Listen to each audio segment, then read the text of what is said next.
जय हिंद। देखिए समझते हैं हम लोग, भारत 24 ठो सेकेंड हैंड जो फ्रांस रिजेक्ट कर दिया, उस रिजेक्ट मिराज 2000 को क्यों खरीद रहा है, और रेलवे का जो ग्रुप डी के एग्जाम को लेकर इसके बारे में टोटल समझते हैं। देखिए अभी जो पाकिस्तान जो है वो भी एक JF-17 थंडर है, इसको अर्जेंटीना को बेचने का प्लान किया था। हुआ क्या कि पाकिस्तान क्रिकेट बोर्ड जो टीम मैच कराने वाली थी उसमें न्यूजीलैंड जो है वो आने से मना कर दिया, कहा कि हम सिक्योरिटी कारण से नहीं आएंगे। हालांकि पाकिस्तानियों का कहना था कि जितनी न्यूजीलैंड के पास फौज है उससे ज्यादा ये फौजी ये लोग न्यूजीलैंड की सुरक्षा में लगाएंगे। तो इससे यही पता चलता है कि वो कितना अशांत देश है जहां इतनी बड़ी फौज लगाना पड़ता है केवल 11 लोगों को खेलने के लिए। न्यूजीलैंड ने जैसे कैंसिल किया, उसके बाद इंग्लैंड ने भी कैंसिल कर दिया। इसमें PCB यानी पाकिस्तान क्रिकेट बोर्ड को बहुत ज्यादा घाटा लगा। वो इसके लिए कह रहे हैं कि वो इंटरनेशनल जो क्रिकेट काउंसिल है वहां पे भी जाएंगे। अभी कहीं चिल्लाएं से क्या फर्क पड़ता है, लेकिन पाकिस्तान ने सोचा इसके लिए क्यों ना वो लोग इंग्लैंड को सबक सिखाए। इसलिए इंग्लैंड जो है उसका अर्जेंटीना के साथ 1982 से विवाद चल रहा है।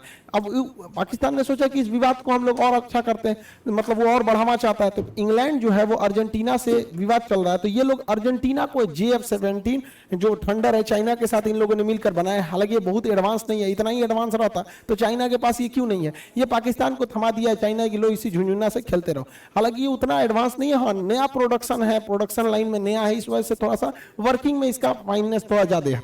तो ये 5000 करोड़ की डील थी। पाकिस्तानियों ने पूरा ढिंडोरा पीट दिया कि हम 12 ठो जहाज बेचेंगे, 5000 करोड़ आएगा। तो उनके लिए 5000 करोड़ रुपया बहुत ज्यादा है। हमारे यहाँ तो नेतवा इतना हर साल घोटाला करके लूट देते हैं सब। तो वो ऐसे हल्ला किया, इतना हल्ला किया कि अर्जेंटीना को आके कहना पड़ा कि हम आपसे नहीं खरीद रहे हैं JF-17। अब सोचिए किसी देश की मीडिया को कितना शर्मिंदा होना पड़ेगा कि उसका देश पूरा हल्ला कर रहा है कि हम ये जहाज बेच रहे हैं और वो देश कह रहा है कि हम नहीं खरीद रहे हैं। अब ये अर्जेंटीना और इसके साथ विवाद इंग्लैंड का बहुत पुराना है, 1982 से। अब यहाँ अभी हाल फिलहाल में नक्शा के बैच में साउथ अमेरिका पढ़ा है, तो ये अर्जेंटीना के पास एक द्वीप है, ये देश है अर्जेंटीना। दुनिया में दूसरे सबसे ज्यादा यहूदी अगर इजराइल के पास बात कहीं रहते हैं तो अर्जेंटीना में। तो अर्जेंटीना के पास ये छोटा सा द्वीप है जिसका नाम है फॉकलैंड। फॉकलैंड के नाम पर यहाँ एक ठंडी जलधारा भी है, फॉकलैंड की जलधारा।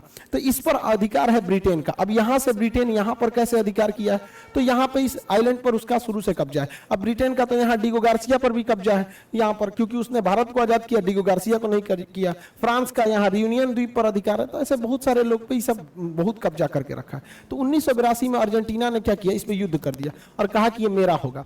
तो अर्जेंटीना ने यहाँ पे सोचा कि इंग्लैंड को वहां से यहाँ आने में बहुत समय लगेगा, लेकिन गड़बड़ हो गया। इंग्लैंड की उस समय की प्रधानमंत्री मार्गरेट थैचर थी, जिन्हें आयरन लेडी भी कहा जाता है। उन्होंने पूरी तरह से धो दिया यहाँ पर आके और अर्जेंटीना को हार का सामना करना पड़ा। और तब से लेकर आज तक फॉकलैंड द्वीप पर इंग्लैंड का ही अधिकार है। हालांकि इसके बाद इंग्लैंड ने वहां रेफरेंडम यानी जनमत संग्रह भी कराया था और वहां के लोगों ने पूरी बहुमत के साथ कहा कि हम लोग इंग्लैंड के साथ ही रहेंगे। तो इसी द्वीप को लेकर अर्जेंटीना और इंग्लैंड के बीच में विवाद है। इंग्लैंड चाहता नहीं है कि अर्जेंटीना की आर्मी डेवलप हो, इसलिए वो कोई भी देश अगर अर्जेंटीना को हथियार बेचता है तो इंग्लैंड उसके ऊपर प्रतिबंध लगाता है, कहता है कि हमारे से रिश्ते खराब हो जाएंगे, इस टाइप के होने लगते हैं। तो अर्जेंटीना का एयरफोर्स और आर्मी बहुत कमजोर होती गई। तो आज भी इस फॉकलैंड द्वीप पर इंग्लैंड का अधिकार है। मार्गरेट थैचर को आयरन लेडी के नाम से जाना जाता है। हालांकि 1982 में युद्ध हुआ, फॉकलैंड की युद्ध, बहुत जल्दी इंग्लैंड इसको जीत गया।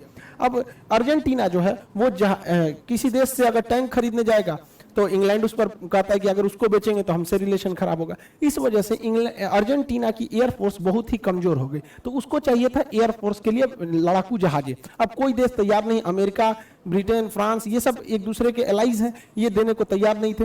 अब रसिया जो है वो इसको दे सकता है, बट इन लोग बहुत ज्यादा संख्या में खरीदेंगे भी नहीं। तो इसलिए इन्होंने पाकिस्तान से JF-17 खरीदने की बात कही, लेकिन पाकिस्तान को अड़ंगा लगा दिया इंग्लैंड ने। क्योंकि पाकिस्तान ने जो JF-17 जहाज बनाया है उसमें जो इजेक्शन सीट लगी है, ये इजेक्शन सीट भी इंग्लैंड ही बनाता है। और दुनिया में 90% जितने जहाज हैं उसमें इजेक्शन सीट इंग्लैंड ही बनाता है। इस इजेक्शन सीट के नीचे रॉकेट लगे होते हैं। कभी भी इमरजेंसी में जहाज में पायलट को निकलना होता है तो इस इजेक्शन सीट के ऊपर ये हुक होता है। ये हुक जैसे ही ये रॉकेट ब्लास्ट करता है, नीचे से ऐसे हुक खींचेगा तो इस रॉकेट में ब्लास्ट होगा और ये ऊपर का शीशा तोड़ देता है। ये ऊपर जो शीशा लगा होता है उसको तोड़ देता है और तेजी से फेंकता है पायलट को, और पायलट ऊपर जाता है। इस इजेक्शन सीट के पीछे पैराशूट लगे होते हैं, सब चीज ऑटोमेटिक होता है, बस इजेक्शन सीट खुलेगा और पायलट ना आराम से बच जाता है।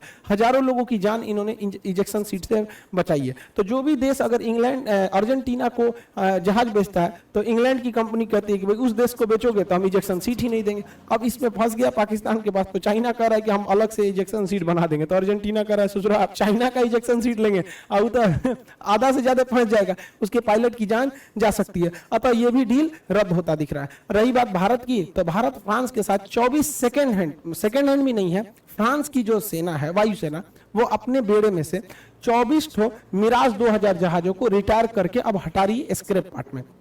तो भारत उसे खरीद रहा है। भारत अभी दुनिया में लगभग 600 मिराज जहाजें बनाई गई हैं। भारत इस मिराज जहाजों को खरीद रहा है क्योंकि भारत के पास भी मिराज जहाज पहले से थे। बालाकोट एयर स्ट्राइक में मिराज जहाज का ही प्रयोग किया गया था। कारगिल की लड़ाई में पाकिस्तान का बलात्कार करके चला आया था यही मिराज जहाज ने। तो मिराज जहाज की परफॉर्मेंस बहुत तगड़ी है, खास करके पहाड़ी एरिया की लड़ाई में। लेकिन मिराज जहाज अब प्रोडक्शन लाइन में बंद हो चुका है, इसलिए इसके स्पेयर पार्ट्स, कुछ पार्ट बिगड़ जाते हैं। तो ये 10 साल पहले इसका प्रोडक्शन बंद हो चुका है, तो बड़ा मुश्किल से मिलता है। इसलिए भारत बड़ी सस्ता दाम से 12 करोड़ में एक ठो, यानी टोटल 24 जहाज को 300 करोड़ में खरीदा है। जबकि राफेल को खरीदने में एक को जहाज 1600 करोड़ की आ रही है, और इसने हम लोग ने 300 करोड़ रुपए में मामूली दाम में हम लोगों ने 24 ठो मिराज जहाज खरीद लिया। अब ये जहाज क्यों खरीदा गया? क्योंकि एयर चीफ मार्शल का कहना है कि ये जहाज अभी कंडीशन में है, इनका रिकॉर्ड बहुत अच्छा है और 2030 तक, 30 से 35 तक इसे हम लोग आराम से खींच जाएंगे। लेकिन उस दौरान इसके पार्ट्स में कुछ घिसावट आती है, जैसे गाड़ियों में भी कुछ घिसावट वगैरह आती है, तो नए पार्ट्स लगाने पड़ते हैं। तो चूंकि कंपनी इस मॉडल को बनाना बंद कर दी है, तो आने वाले समय में इसके पार्ट्स का मिलना बहुत मुश्किल हो जाएगा। इसलिए भारत ने होशियारी करके इन जहाजों को खरीद लिया है, और ये जहाज कंटेनर में भर के आएंगे, उड़ के नहीं आ पाएंगे, और इसको केवल रखा जाएगा स्पेयर पार्ट्स में। मान के चलिए किसी जहाज का लैंडिंग गियर खराब हो गया या ये टेल वगैरह खराब हो गया, तो इसमें से पुराने में से चेंज करके लगाया जा सकता है।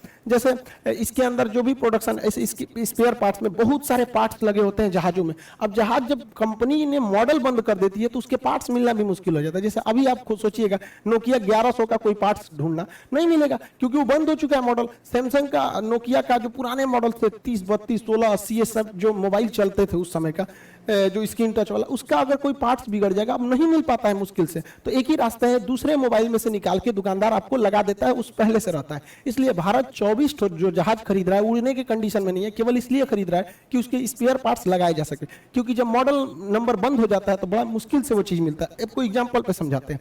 हमारे यहाँ राजदूत गाड़ी बहुत पहले गांव में ये चली थी, इसका मॉडल बंद हो गया, अभी इसका कोई पार्ट्स खोजना है, नया पार्ट्स कंपनी बना ही नहीं रही है। तो एक ही रास्ता है कि पुराने गाड़ी में से अगर वो पार्ट ठीक ठाक है तो लगा दीजिए। एम्बेसडर कार, ये कार भी अब मॉडल बनना बंद हो गया इसका, अब इसके कुछ पार्ट्स बिगड़ गए, तो अब आपको थोड़ी ना मिलने वाले हैं। तब आपको एक ही रास्ता है, दूसरी गाड़ी में देखिए कि वो वाला पार्ट अगर सही सलामत है तो लगा दीजिए।